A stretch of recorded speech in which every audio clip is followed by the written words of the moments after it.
Thank you God, thank you God. Hi मित्रों, नमस्कार। और आप सभी का फिर से एक बार स्वागत है हमारी इस कक्षा में। और हम लोग भारतीय संविधान और राज्य व्यवस्था को बिल्कुल विस्तार पूर्वक पढ़ने और समझने की कोशिश कर रहे हैं। और इस बीच जो जो भी कमियां आ रही हैं और उन कमियों को डेफिनेटली मैं रिजॉल्व करने की कोशिश करता जा रहा हूं। When start I first day, मतलब जब मैं पहला दिन था मेरा, तो पेन का कलर सही नहीं था ना, मतलब और भी सारी चीजें थी, मतलब जो मैं रिजॉल्व कर चुका हूँ। तो डेफिनेटली सारी चीजों का समाधान हो जाएगा। बस वही है गाइस कि थोड़ा सा वक्त लगता है किसी भी चीज को सही करने में। और मैं बताया था कि मेरा ऑनलाइन टीचिंग का पहला एक्सपीरियंस था। मैं इसके पहले ऑनलाइन नहीं पढ़ाया था कभी। ऑफलाइन का एक्सपीरियंस था मेरा हालांकि पढ़ाने का, लेकिन ऑनलाइन पढ़ाने का एक्सपीरियंस मेरा बिल्कुल नहीं था कि लैपटॉप के सामने बैठ के बोलना। और जो हम लोग पढ़ रहे हैं ना, जैसे कि हम लोग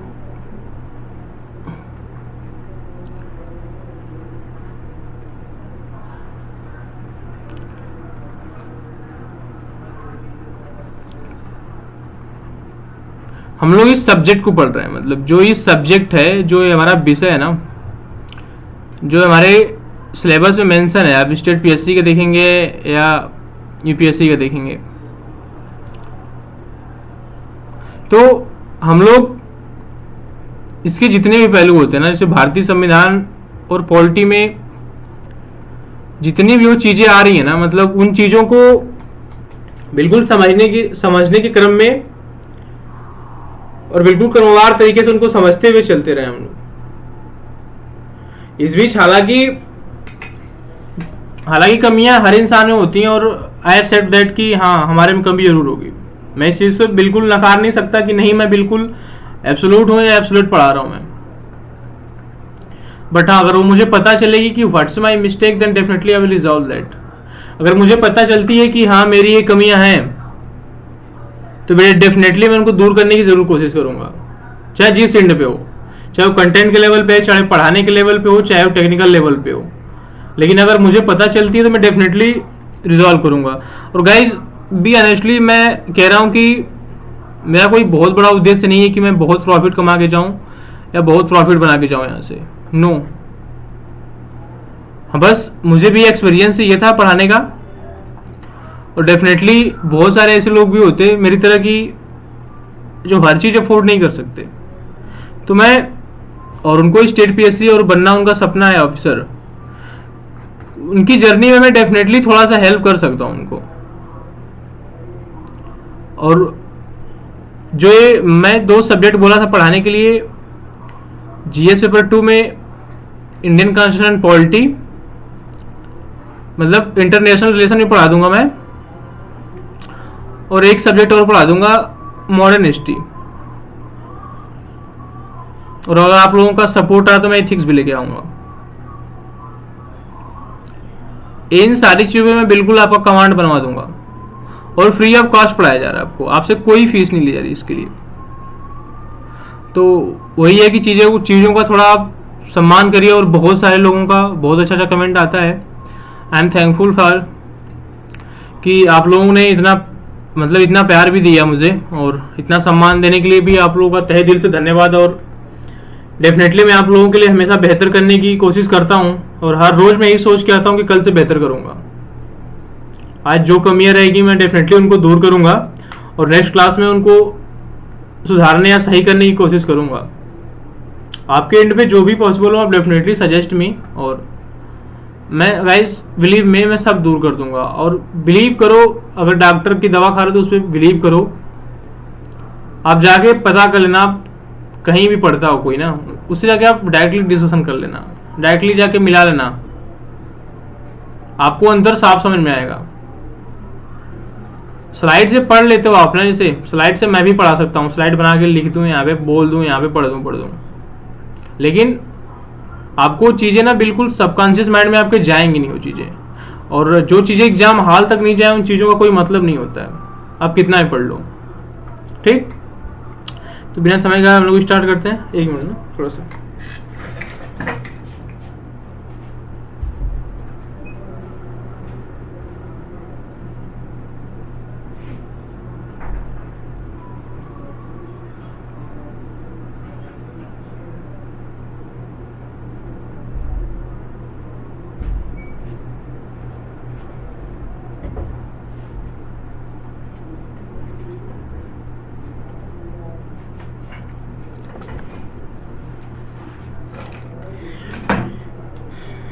चीन भी कुर्सी और दूध ले।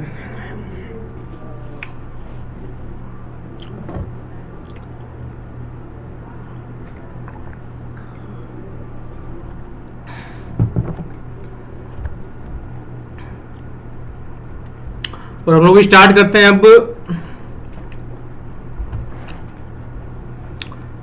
धार्मिक स्वतंत्रता के अधिकार ना। हाँ जी,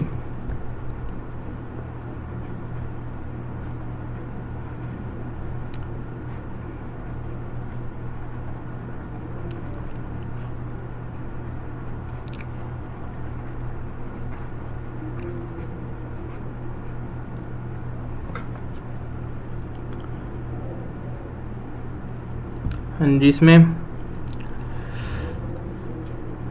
आर्टिकल 25, 26, 27 और 28 शामिल है।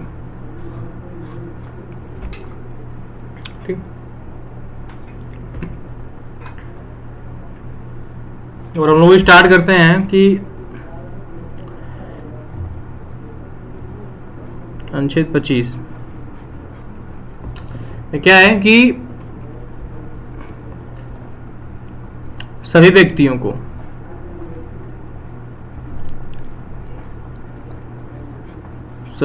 को अंतःकरण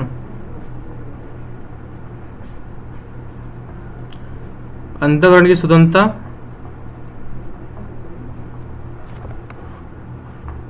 और किसी भी धर्म को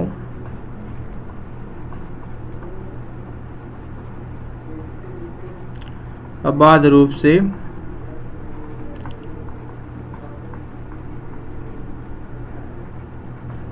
मानने,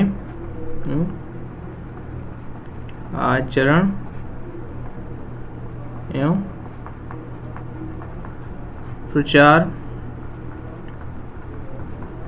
प्रसार करने की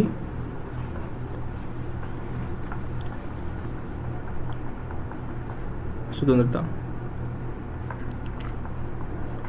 होगी। मतलब कि आर्टिकल 25, अनुच्छेद 25 यही कहता है कि सभी व्यक्तियों को, मतलब ऐसा नहीं कि बस नागरिकों के लिए, यह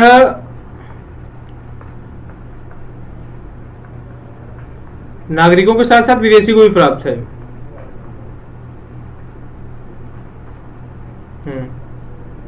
मतलब ये सभी व्यक्ति को प्राप्त है, ऐसा नहीं कि बस नागरिक को प्राप्त है।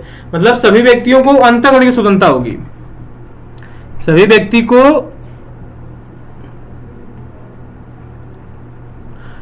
सभी व्यक्तियों को अंतःकरण की स्वतंत्रता होगी और किसी भी धर्म को मानने की स्वतंत्रता होगी और उस धर्म के अनुसार आचरण करने की स्वतंत्रता होगी और उस धर्म को उस धर्म के अनुसार प्रचार प्रसार, उस धर्म को प्रसारित करने का भी, मतलब इसकी क्या होगी, स्वतंत्रता होगी। उस व्यक्ति को फ्रीडम होगी उस चीज की कि वह अंतःकरण की स्वतंत्रता होगी। मतलब कि वो किस ईश्वर को मानता है, किसकी आराधना करता है, वो किस धर्म को मानता है। मतलब किसी भी धर्म को अबाध रूप से कोई व्यक्ति मानता है, मतलब किसी भी धर्म को अबाध रूप से मानने की स्वतंत्रता होगी, उस धर्म के अनुसार आचरण करने की फ्रीडम होगी और उस धर्म का प्रचार प्रसार करने की भी स्वतंत्रता होगी। और यह जो अधिकार है वो सभी व्यक्तियों को प्राप्त होता है। हाँ जी, मतलब कि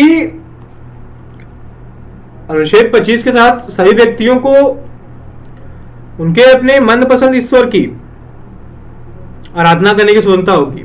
उसके अनुसार किसी धर्म को मतलब बिल्कुल अबाध रूप से मानने की स्वतंत्रता होगी। उनपे ये बंधन नहीं लगाया जा सकता कि आप इसी धर्म को मानो। हमारा संविधान सेकुलरिज्म है तो, और इसमें धार्मिक स्वतंत्रता का अधिकार है, तो सभी धर्मों को एक समान नजरिए से देखा जाता है।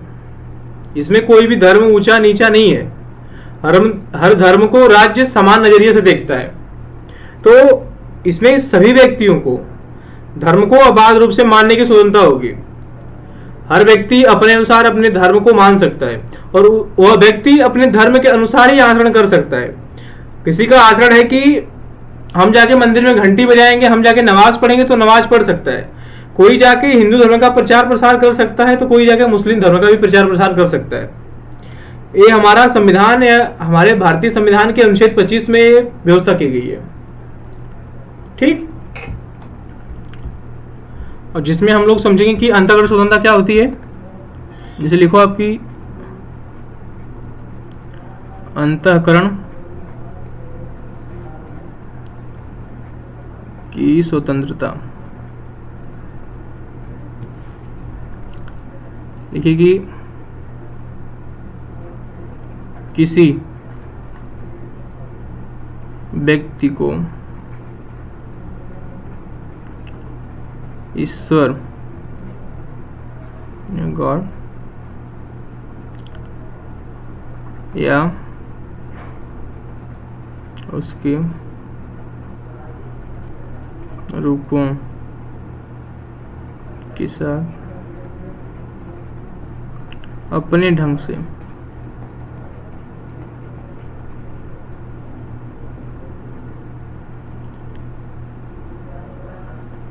मानने की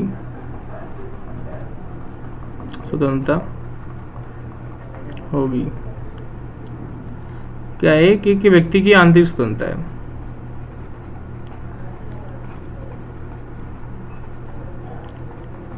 इंटरनल फ्रीडम है व्यक्ति की। और मानने का अधिकार मतलब किसी भी धर्म को अबाध रूप से मानने का अधिकार। इसमें अपने धार्मिक विश्वास के अनुसार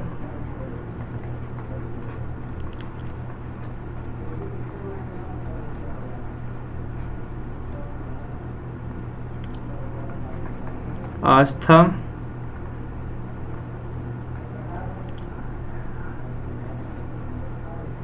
मतलब अपने धार्मिक विश्वास के अनुसार, थोड़ा सा लिखा जा रहा है आस्था, इसको पढ़ना, आस्था लिखा है ना, आस्था।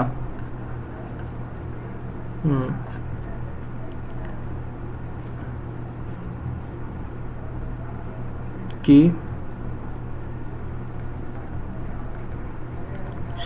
सार्वजनिक और बिना डर के घोषणा करने का अधिकार।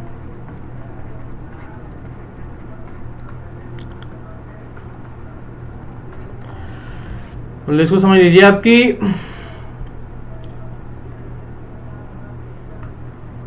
कोई व्यक्ति से अंतःकरण की स्वतंत्रता, इसमें किसी व्यक्ति को ईश्वर या उसके रूपों के साथ अपने ढंग से मानने की स्वतंत्रता होगी।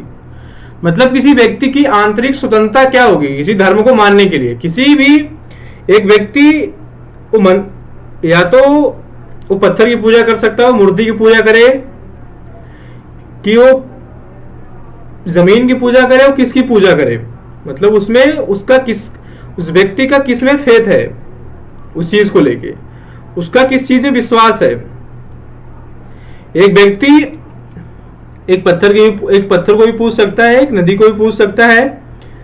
आप नमाज पढ़ने में जाओगे तो देखोगे कि वहां पे कोई मंदिर नहीं होता है, वहां पे खाली जगह होती है। या कोई व्यक्ति मजार पे जाता है, मतलब उसको किसी व्यक्ति को ईश्वर के, मतलब ईश्वर के कई रूप होते हैं। भारतीय समाज में बजरंगबली भी होते हैं, भगवान श्री रामचंद्र भी हैं, श्री कृष्ण भी हैं। हाँ जी,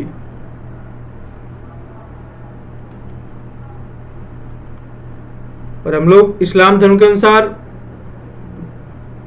मतलब इस्लाम धर्म को भी मानते हैं। हाँ जी, हिंदू धर्म को भी मानते हैं, इस्लाम धर्म को भी मानते हैं। तो उसमें सभी व्यक्तियों को अपने भगवान के साथ या अपने ईश्वर के साथ उसके रूपों, मतलब उसके रूपों के साथ अपने ढंग से मानने की स्वतंत्रता होगी। और वो व्यक्ति की क्या होगी, आंतरिक स्वतंत्रता होगी। मतलब कोई व्यक्ति अपने ढंग से क्या मांग रहा है, क्या मान रहा है, वो उसकी आंतरिक स्वतंत्रता है, उसकी वो अंतःकरण की स्वतंत्रता है। कोई व्यक्ति अपने अंतर या अपने इनर कॉन्शियस माइंड से या अपने आंतरिक मन से किस चीज को मान रहा हो, वो उसकी स्वतंत्रता है।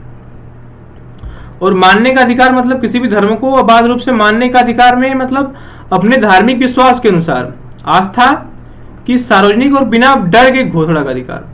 मतलब कोई व्यक्ति है, जैसे कोई व्यक्ति है, उसका किसी धर्म में विश्वास है, मान लीजिए हिंदू धर्म में विश्वास है, उसका मुस्लिम धर्म में विश्वास है, अगर उसका किसी विशेष धर्म में विश्वास है तो वो धर्म के अनुसार आस्था कर सकता है। अगर वो इस टाइम नवरात्र चल रहा है तो कोई हिंदू धर्म के अनुसार वो नवरात्रि का व्रत रख सकता है, या जब रोजा चल रहा हो तो कोई मुस्लिम समुदाय का व्यक्ति जो मुस्लिम धर्म को मानता हो रोजा रख सकता है। और वही वो इसकी घोषणा बिना भय या बिना डर के कर सकता है। हाँ, और इसमें आचरण मतलब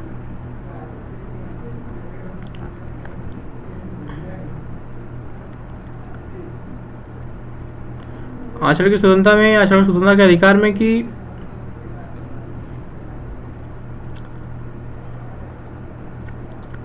धार्मिक पूजा पाठ समारोह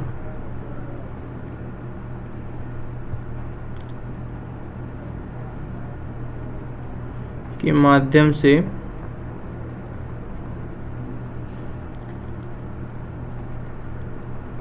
अपने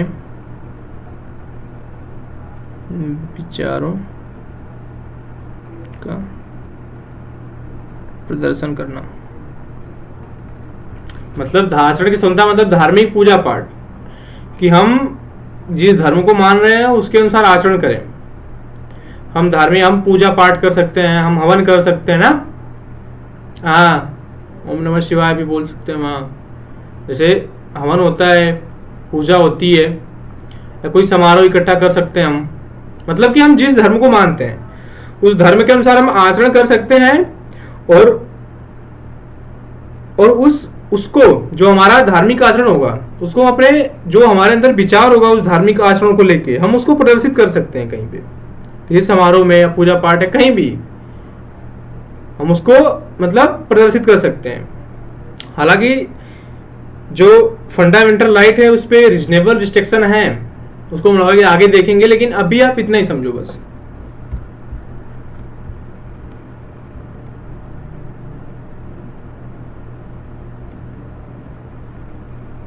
और प्रचार प्रसार में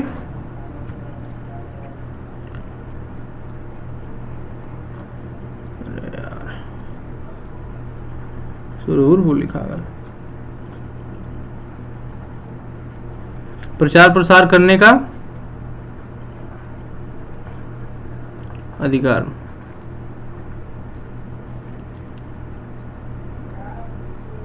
ये कि अपनी धार्मिक आस्थाओं का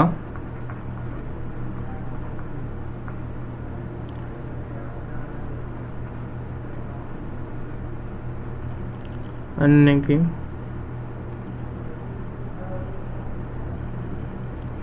साथ प्रचार प्रसार करना या अपने धर्म के सिद्धांतों को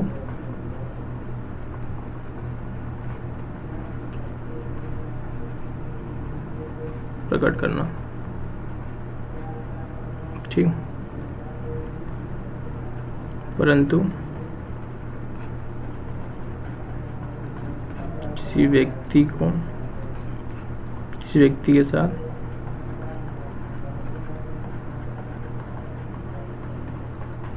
जबरदस्ती धर्मांतरण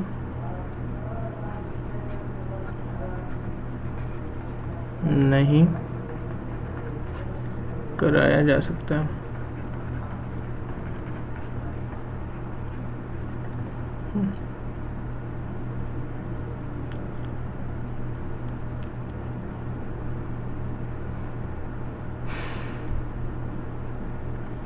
मतलब प्रचार प्रसार करने की आपको स्वतंत्रता है, जैसे आपको अपने धर्म का कहीं भी प्रचार प्रसार करने जाइए, आपको कोई मनाही नहीं है, आप अपने धर्म का प्रचार करिए प्रसार करिए। मतलब अपने धार्मिक संस्थाओं या अपनी धार्मिक आस्थाओं का किसी के साथ प्रचार प्रसार करना, अपने धर्म के सिद्धांतों को प्रकट करना, आप अपने धर्म का कहीं पे जाके प्रचार, अपनी आस्था का जाके कहीं पे प्रचार प्रसार कर सकते हैं। अपने धर्म के सिद्धांत क्या, आपके धर्म क्या लॉजिक है, आपके धर्म में क्या अच्छाई है, इन सारी चीजों को आप कहीं पे जाके प्रकट कर सकते हैं।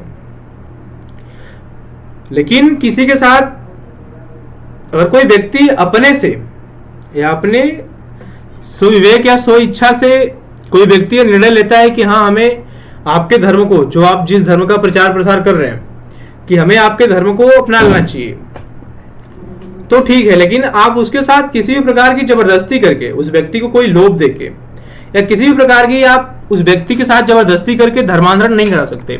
आप उसके धर्म को परिवर्तित नहीं करा सकते। एक दंडनीय अपराध होगा आपके लिए फिर, और इसके लिए आपको प्रतिबंधित किया जाता है। मतलब कि आप किसी के साथ किसी व्यक्ति को उसके धर्म का परिवर्तन आप लोभ लालच दे के भी नहीं करा सकते हैं, आप जबरदस्ती भी नहीं करा सकते हैं। हाँ जी, मतलब व्यक्ति अगर स्व इच्छा से अपने धर्म को, आपके धर्म को अपनाता तो ठीक है, कोई बात नहीं है, लेकिन आप उस व्यक्ति के साथ जबरदस्ती नहीं कर सकते हैं। हाँ जी,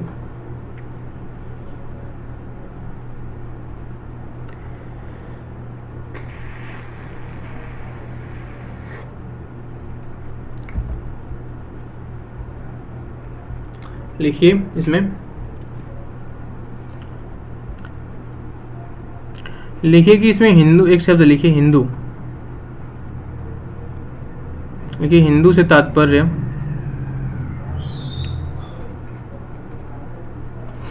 क्या है? बौद्ध, ठीक, सिख,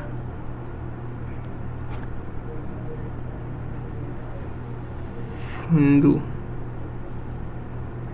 ठीक, हाँ। मतलब हिंदू धर्म से जब हिंदू लिया जाएगा तो हिंदू से संबंधित बौद्ध भी हो गए, सिख लोग भी होंगे, हिंदू लोग भी होंगे, जैन लोग भी होंगे। हाँ जी, मतलब हिंदू से तात्पर्य यही है। मतलब हिंदू जहाँ पे बोला जाएगा, हिंदू का मतलब ये भी होगा, बौद्ध भी होंगे, सिख भी होंगे, हिंदू भी होंगे, जैन भी होंगे। हिंदू से तात्पर्य यही होगा ना। हाँ, लिखिए कि इसका जो अगला प्रावधान है कि हिंदू धार्मिक संस्थाएं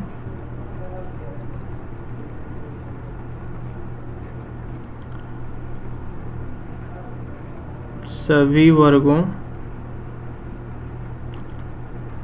के लिए ओपन की जाएंगी, खोली जाएंगी। हाँ, मतलब कि जो हिंदू तात्पर्य क्या है, हिंदू का मतलब बौद्ध, सिख, हिंदू, जैन। तो जो हिंदू धार्मिक संस्थाएं होंगी, जो हिंदू धर्म से रिलेटेड जो इंस्टीट्यूट होंगे, वो सभी मतलब सभी क्लासेस के लिए ओपन की जाएंगी वो। हाँ,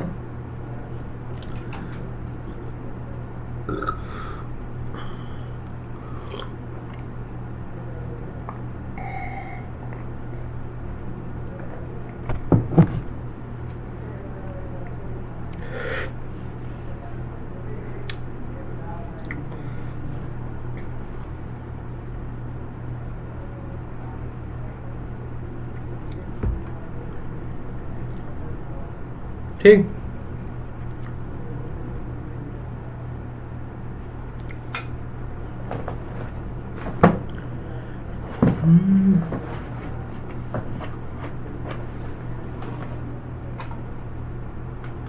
इसमें एक आश्रय की स्वतंत्रता में है कि सिखों को कृपाल धारण करने की स्वतंत्रता होगी। मतलब सिख जो होते हैं, मतलब कि सिख में जो बताए गए हैं, जो उसमें की जो उनकी आचरण स्वतंत्रता, उसमें पंज पक्के, इसमें क्या क्या शामिल है? केस, उनका बाल बड़ा बड़ा होता है ना, कंघा रखते हैं साथ में, वो कड़ा पहनते हैं, वो कच्छा भी होता है, और कृपाण। हाँ जी,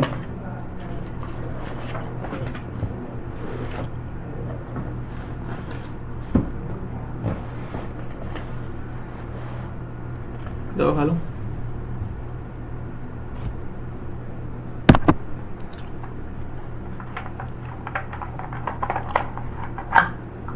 तो लिखिए कि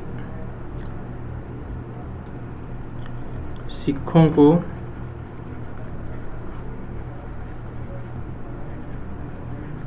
कृपाण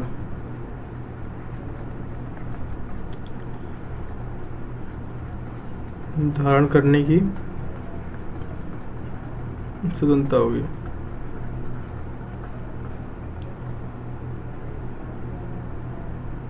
या अधिकार होगा।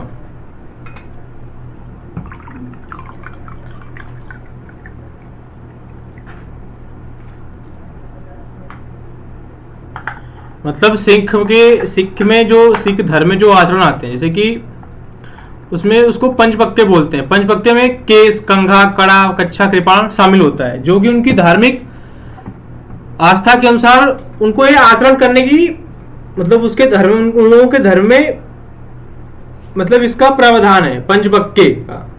और पंचपक्के में केस, कंघा, कड़ा और कच्छा, कृपाण धारण करने की उनकी धार्मिक स्वतंत्रता है। तो इस आधार पे किसी भी सिख को, कृपाण मतलब हाँ चाकू होता है ऐसे तलवार टाइप, हाँ, तो कृपाण धारण करने की क्या होगी, स्वतंत्रता होगी, या कृपाण धारण करने का अधिकार होगा। लेकिन कोई व्यक्ति जा रहा है जो सिख नहीं है, अभी इधर से जा रहे हैं, रास्ता है, ये मार्केट है, हाँ इलाहाबाद यूनिवर्सिटी है, साइड में कटरा, इधर इधर इधर इधर इधर इधर पुलिस थाना है, कर्नलगंज,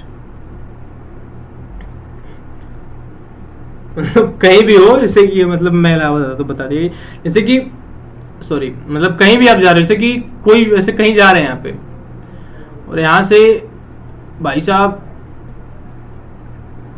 बाल्टी में दूध लिए, या यहाँ से कोई गुजर रहा है, जैसे वो सिख नहीं है, और यहाँ पे दरोगा जी खड़े हैं, दरोगा, हाँ एक कृपाण धारण किया मैं, लेकिन सिख नहीं है, पकड़ के इनको डाल देंगे हवालात में, हाँ। लेकिन अगर वही सिख जा रहे हैं इधर से, वो कृपाण धारण कर, मैं सरदार जी जाओ आगे जाओ, शॉपिंग करके फिर आ जाओ, कोई बात नहीं। तो सिख लोगों क्या है, कृपाण धारण करने की स्वतंत्रता है, सिखों को कृपाण धारण करने का अधिकार है, ठीक।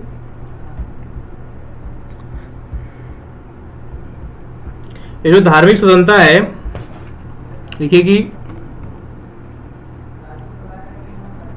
धार्मिक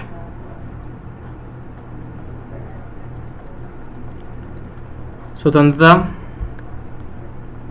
के अधिकार को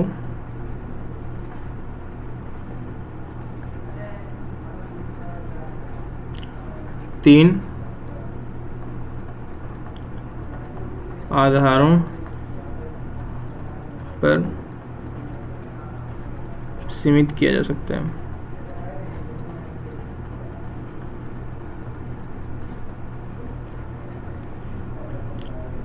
किसके आधार पे, कानून व्यवस्था,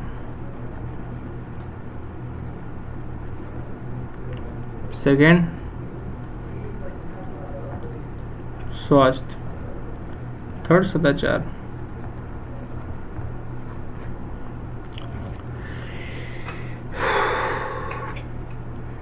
मतलब धार्मिक स्वतंत्रता के जो अधिकार है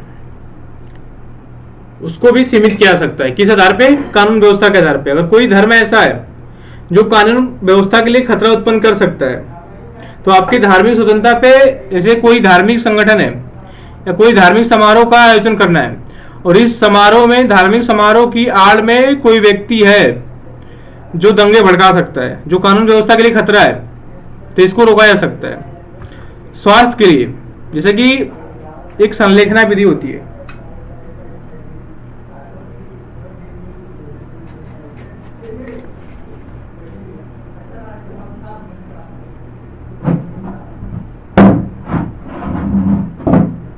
मतलब संलेखना विधि जैन धर्म के अनुसार एक विधि है, उसके अनुसार कोई व्यक्ति बिना खाए पिए अपने प्राणों का त्याग कर देता है, तो स्वास्थ्य कारणों से, जैसे कोविड में, अब कोविड में आपको धार्मिक स्वतंत्रता की आजादी थोड़ी है, आप जाके नमाज नहीं पढ़ सकते ना सब लोग एक साथ, 2 गज दूरी मास्क से जरूरी, वहां पे तो कहानी है ना। तो स्वास्थ्य कारणों से आपकी धार्मिक स्वतंत्रता में प्रतिबंध लगाया जा सकता है। हाँ, जैसे इसका बेस्ट उदाहरण हम कोविड में देख सकते हैं कि नमाज पढ़ सकते हो, आपको नमाज पढ़ने की बिल्कुल आजादी है, आपको मंदिर में बैठने की आजादी है, पूजा पाठ बैठे कथा सुनने की आजादी है, आपको आपके घर में कथा हो रहा है, सब लोग साथ बैठ के सुनिए कथा। लेकिन हाँ, अगर स्वास्थ्य के लिहाज से या स्वास्थ्य के नजरिए से अगर वो चीज खतरनाक है तो आपको रोका जा सकता है, आपके धार्मिक स्वतंत्रता से आपको वंचित किया जा सकता है। स्वास्थ्य के आधार पे आपको नमाज पढ़ने से रोका जा सकता है, आपको कथा सुनने से रोका जा सकता है। यहाँ पे सिस्टम है 2 गज दूरी मास्क से जरूरी, हाँ, उसके अलावा कुछ नहीं है। और आगे चला तो हैप्पी बर्थडे हो जाएगा आपका। और कोई ऐसा धर्म है जो सदाचार और नैतिकता, मतलब कोई ऐसा धर्म है जो सदाचार के लिए, मतलब ऐसा धर्म में आप ऐसी चीज को प्रमोट नहीं कर सकते जो अश्लीलता फैलाती हो, जो समाज के लिए असामाजिक तत्व बन जाए। आप ऐसी किसी चीज को प्रमोट नहीं कर सकते अपने धर्म के अनुसार ही। आपको वहां पे धार्मिक स्वतंत्रता का अधिकार वहीं तक सीमित है जहां पर सदाचार और नैतिकता की हानि नहीं होती हो, जहां पे सदाचार और नैतिकता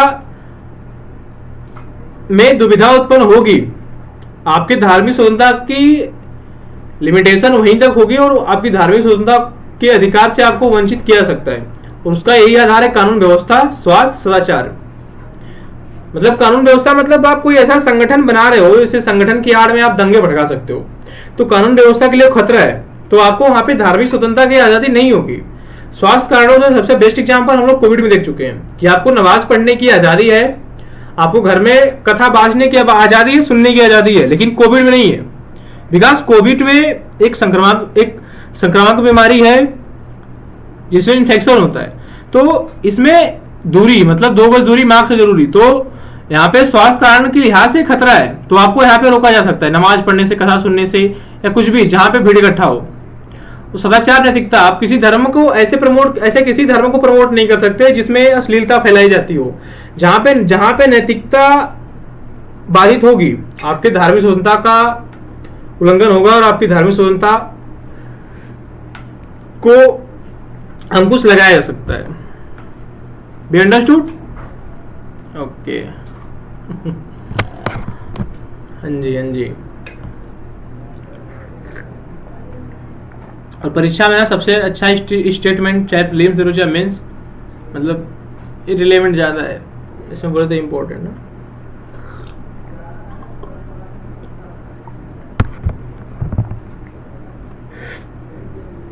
ठीक,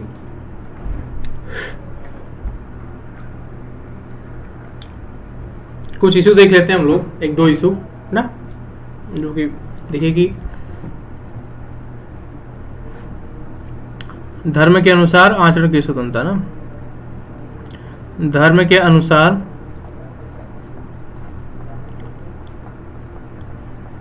आचरण की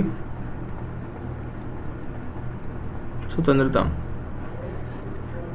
इसमें एक मुद्दा है संधारा या संलेखना का मुद्दा। इसमें एक जैन धर्म की एक परंपरा है, जैसे कि जैन धर्म से एक संबंधित क्रिया है संधारा, संलेखना, मतलब किसी व्यक्ति को इसमें बिना कुछ खाए पिए अपने प्राणों का त्याग देना पड़ता है। कोई व्यक्ति, उस व्यक्ति की वो धार्मिक आस्था होती है, उस व्यक्ति की स्वतंत्रता होती है, वो ऐसा करने के लिए अपनी इच्छा से करता है, और वो व्यक्ति लास्टतः अंततः मृत्यु को प्राप्त करता है। और जब व्यक्ति अंततः मृत्यु को प्राप्त कर लेता है तो कहा जाता है कि व्यक्ति को मुक्ति मिल गई। हाँ जी, तो कहीं ना कहीं बिना कुछ खाए पिए अपने प्राणों का त्याग करना कहीं ना कहीं इसको आत्महत्या की ओर संबोधित करता है कि हाँ, आप कुछ बिना खाए पिए अपने प्राणों का त्याग कर रहे हैं, तो कहीं ना कहीं आत्महत्या की तरफ संबोधित करता है। लेकिन उनकी धार्मिक स्वतंत्रता है, ये उनके धर्म के अनुसार आचरण करने की स्वतंत्रता है कि वो अपने धर्म के अनुसार आचरण कर सकते हैं। हमारा धर्म है तो हम घंटी बजा सकते हैं, हम नमाज पढ़ सकते हैं, हमें अपने धर्म के अनुसार आचरण करने की स्वतंत्रता है। तो जैन धर्म के अनुसार भी संधारा या संलेखना करने का अधिकार उनका धार्मिक स्वतंत्रता के अधिकार है।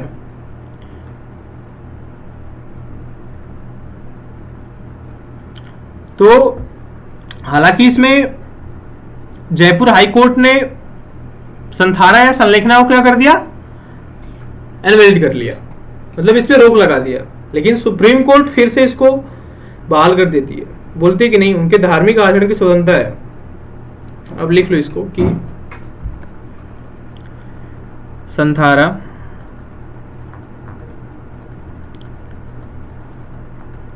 जैन धर्म से संबंधित धार्मिक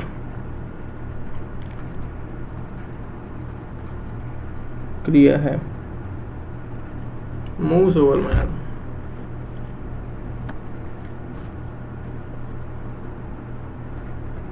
इसमें जब कोई व्यक्ति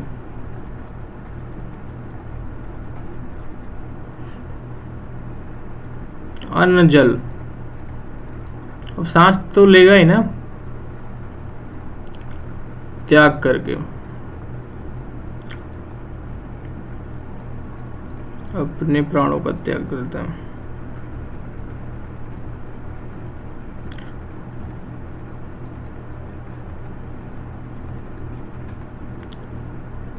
ठीक, तो उसे मुक्ति मिल जाती है।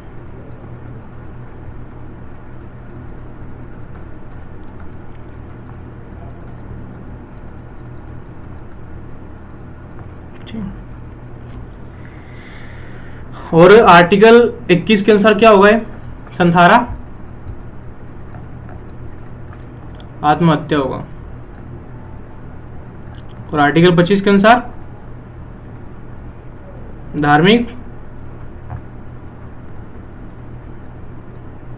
आचरण की स्वतंत्रता। हालांकि दोनों तरह से मौलिक अधिकार हो जा रहे हैं यहाँ पे तो ना। आर्टिकल 21 के अनुसार आत्महत्या है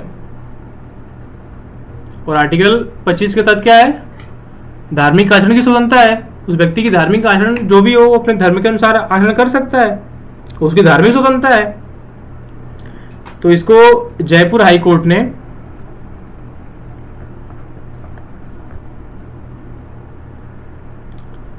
संथारा पे रोक लगा दिया।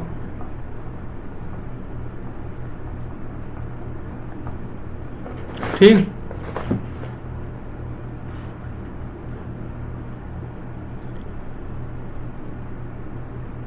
लेकिन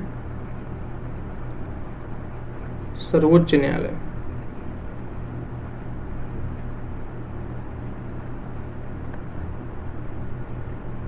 ने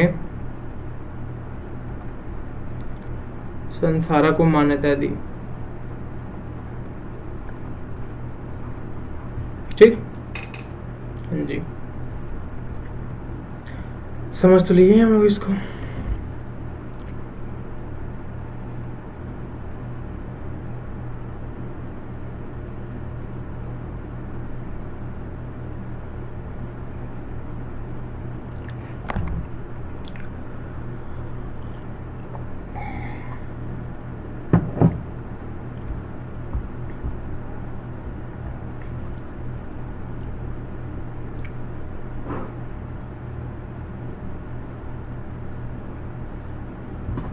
एक और ऐसो की आचरण करने की स्वतंत्रता में दिवाली में पटाखे जलाने का मुद्दा।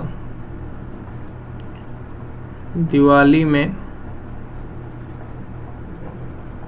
पटाखे जलाने का मुद्दा।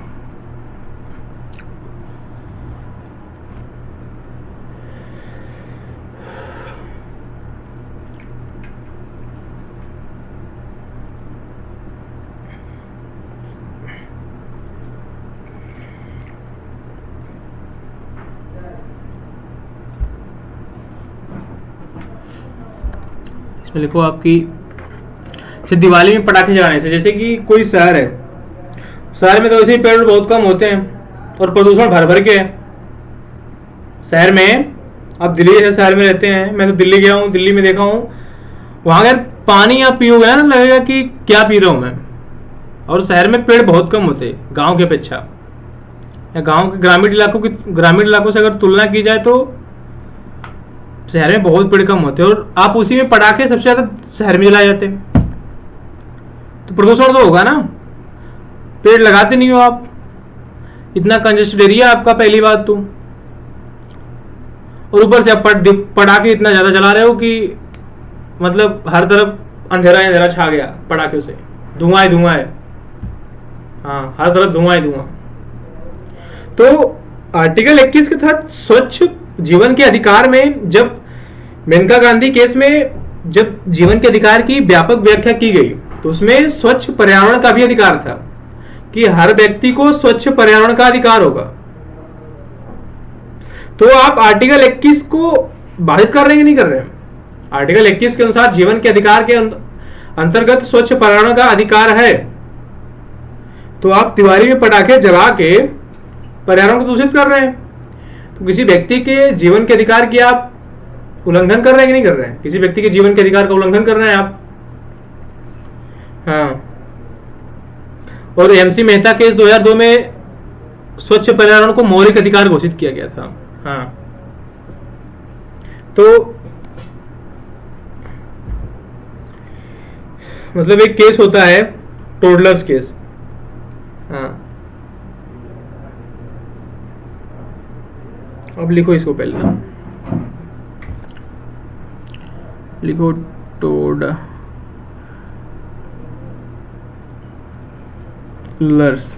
केस 2014, बच्चों केस था।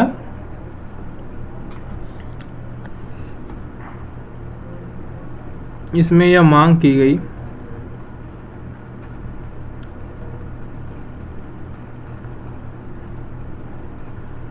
कि दिवाली में पटाखे जलाने से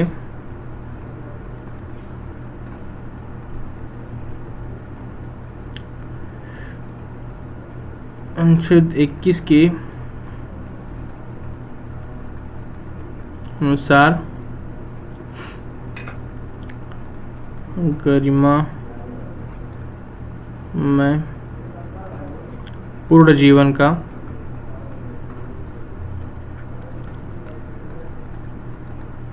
उल्लंघन होता है। ठीक, और ये भी क्या आगे कि एमसी मेहता केस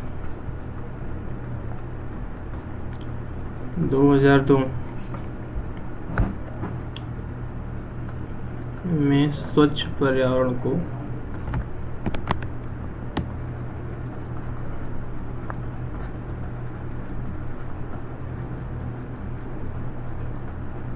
मौलिक अधिकार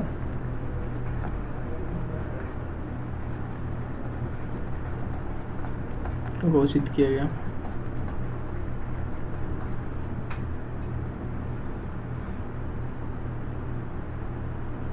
ठीक,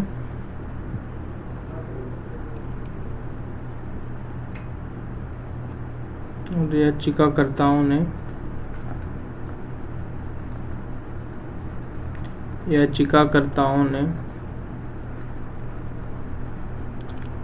रिहायशी इलाकों में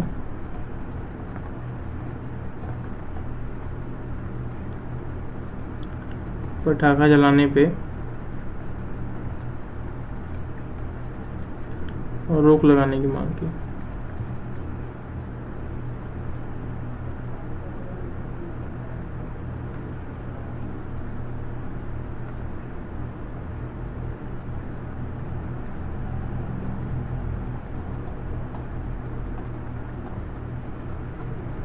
ठीक, मतलब टोडलर्स केस 2002 में ये मांग की गई कि दिवाली में जो पटाखा जलाते हो आप, उससे हमारे मानवीय गरिमा पूर्ण जीवन का उल्लंघन होता है, हमें सांस नहीं ली जाती है सही से, बहुत प्रदूषण है बाहर। हाँ, अपने गुद्दू गिनाए जाके हो। और एमसी मेहता केस में पहले से ही है कि स्वच्छ पर्यावरण का अधिकार क्या है, मौलिक अधिकार है। तो याचिकाकर्ताओं ने यह मांग की कि जो रिहायशी इलाके हैं ना, उसमें पटाखे चलाने पर रोक लगाई जाए। तो इसमें सुप्रीम कोर्ट का डिसीजन यही होता है कि नहीं, इसमें पूरी तरह से रोक नहीं लगाई जाएगी, लेकिन हाँ इसको लेके कुछ गाइडलाइंस जारी की गई पटाखों को जलाने के लिए, जिसमें रात 10 बजे से सुबह 6 बजे तक ही आप पटाखे जला सकते हैं।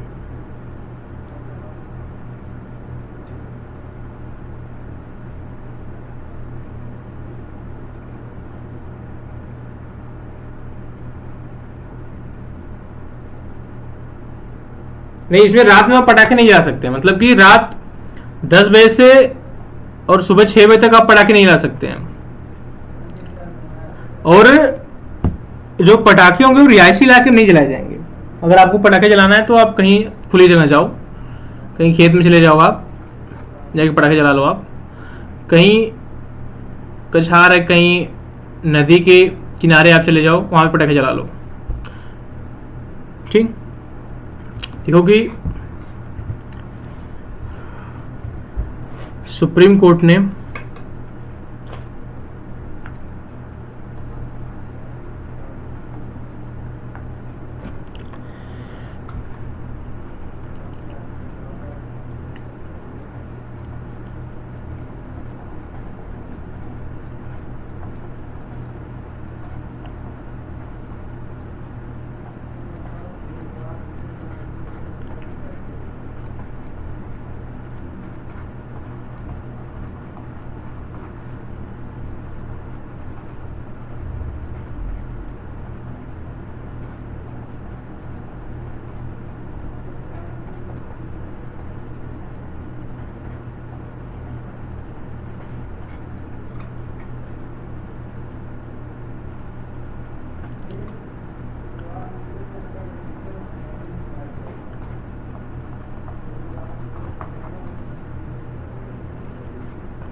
मतलब अनुच्छेद 25 के अकॉर्डिंग उनके धार्मिक आचरण की स्वतंत्रता का क्या होगा, उल्लंघन होगा।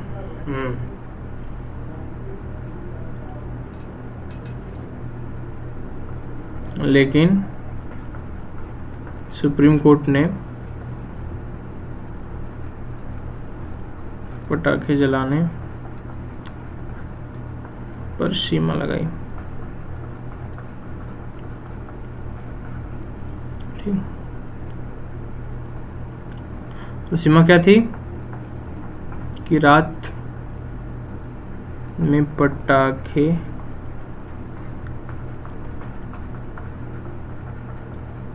नहीं जलाए जा सकते।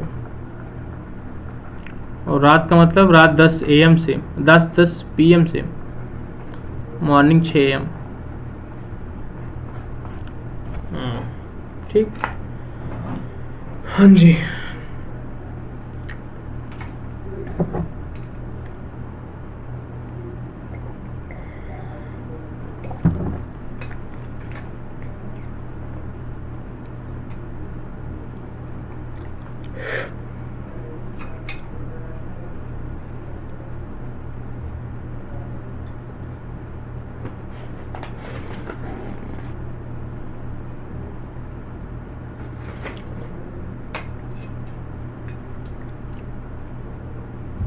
एक इशू और उसको भी देख लेते हैं जल्दी से। देखिए, धर्मांतरण का मुद्दा।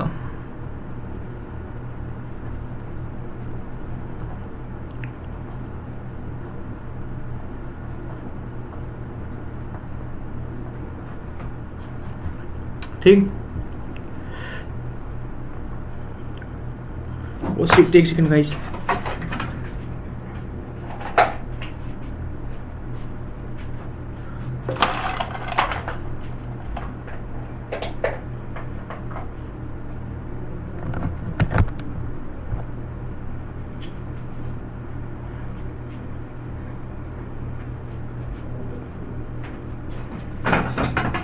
हमको तो लगा लैपटॉप गया।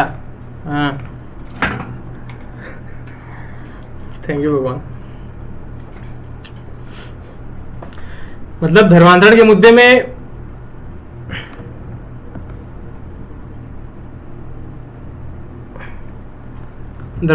क्या है कि आपको धर्म के प्रचार प्रसार करने की स्वतंत्रता है। धर्म के प्रचार प्रसार की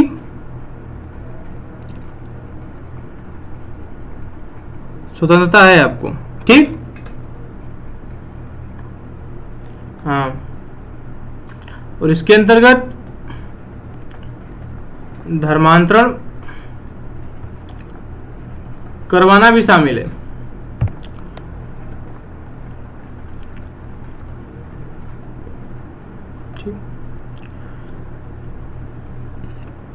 लिखिए, अब की एक केस है, फादर स्टेनिस्लास केस।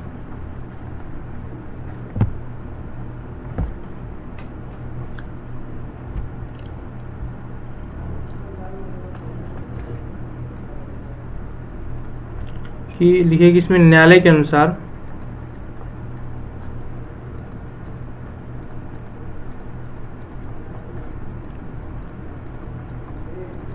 धर्मांतरण करवाने का अधिकार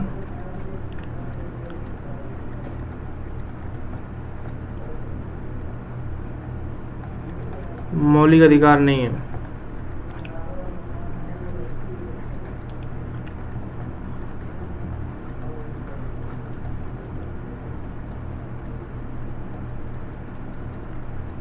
लेकिन यदि कोई व्यक्ति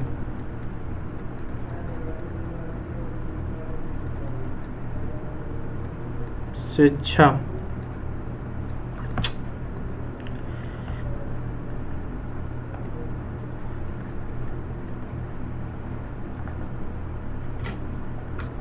से धर्मांतरण करता है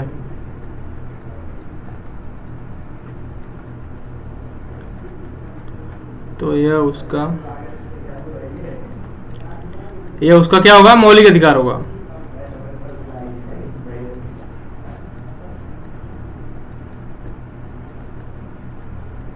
मतलब फादर स्टैनलिस केस में ही कहा था कि न्यायालय के अनुसार धर्मांतरण करवाने का अधिकार मौलिक अधिकार नहीं है। आप किसी का धर्म परिवर्तन कराना ये मौलिक अधिकार नहीं है। लेकिन अगर कोई व्यक्ति है, अगर वो व्यक्ति स्वेच्छा से अपने धर्म को परिवर्तित करना चाहता है तो यह उसका मौलिक अधिकार होगा, और इसके लिए आप उसको बाध्य नहीं कर सकते। हालांकि जो धार्मिक मतलब जो धर्म का परिवर्तन होगा यह मतलब छल बल या किसी चीज का लोभ लालच देके धर्मांतरण करवाना क्या है, अवैध होगा। किसी व्यक्ति को आप उसके धर्म को परिवर्तित करा सकते हैं, लेकिन उसकी स्वेच्छा से, उस व्यक्ति की उसमें स्वेच्छा होनी चाहिए कि हाँ अपना धर्म परिवर्तित करूंगा, तो आप करा लो, उससे कोई बात नहीं है। लेकिन उस व्यक्ति के साथ छल बल लोभ मतलब साम दाम दंड भेद आप ये नहीं लगा सकते उसमें। इसके लिए आपको रोका जाएगा। हाँ, ये अवैध होगा। और अवैध के साथ आप जानते ही हो, मतलब कि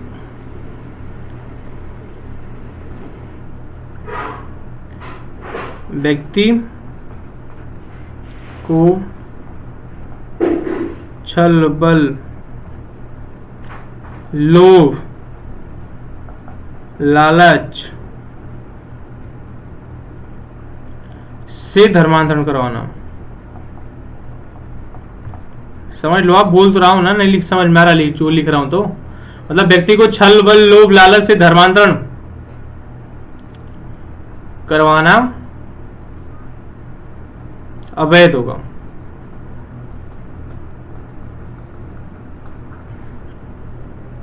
मतलब व्यक्ति को छल से बल से लोभ लालच मतलब व्यक्ति को लालच देके और दूसरा जबरदस्ती करवा रहे हो आप। हाँ, सटा दिए और बोलो चलो धर्मांतरण करो। अगर व्यक्ति की स्वैच्छिक मतलब उस व्यक्ति की केवल इच्छा है, उस व्यक्ति की जो पर्सनल लेवल पे इच्छा है कि हाँ हमें अपने धर्म को परिवर्तित करना है, तो सही है। अदरवाइज उसके अलावा कुछ भी सही नहीं है। आप उसको किसी भी तरह धर्मांतरण करवाते तो गलत है और वो अवैध होगा। ठीक, तो thank you so much guys, और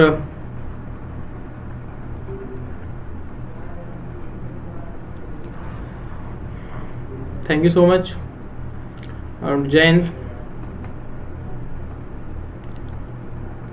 हाँ, और take care and I hope कि आपको ये समझ में आया होगा, और जो समझ में नहीं है आप डेफिनेटली कमेंट बॉक्स में आप कमेंट लिख के जाओ, ठीक है। और एक चीज़ है यार कि अगर आपको समझ में आ रहा है ना, अगर मेरी क्लास समझ में आ रही है आपको, तो इसको देखो आप। अगर आपको समझ लगता है कि नहीं यहाँ पे अगर टाइम वेस्ट हो रहा है अपना या कुछ भी हो रहा है, तो मत देखो यार। मतलब अगर it's not relevant for you and just don't watch यार। If you are relevant then definitely watch. अगर आपको लगता है कि हाँ मेरे लिए जरूरी है या मेरे लिए प्रासंगिक है तो आप देखो, लेकिन आपको लगता है कि नहीं मेरे लिए इनरिलेवेंट है तो मत देखो आप। अगर आप ये देख लो कि क्वेश्चन में बन रहे हैं कि नहीं बन रहे, आप रिलेटिव क्वेश्चन लगा लो, मेन से क्वेश्चन लगा लो और देख लो कि बन रहे कि नहीं बन रहे इस क्लास से। बन रहे तो पढ़ो, नहीं बन रहे तो रिजेक्ट मार दो। ठीक, थैंक यू सो मच, जय हिंद।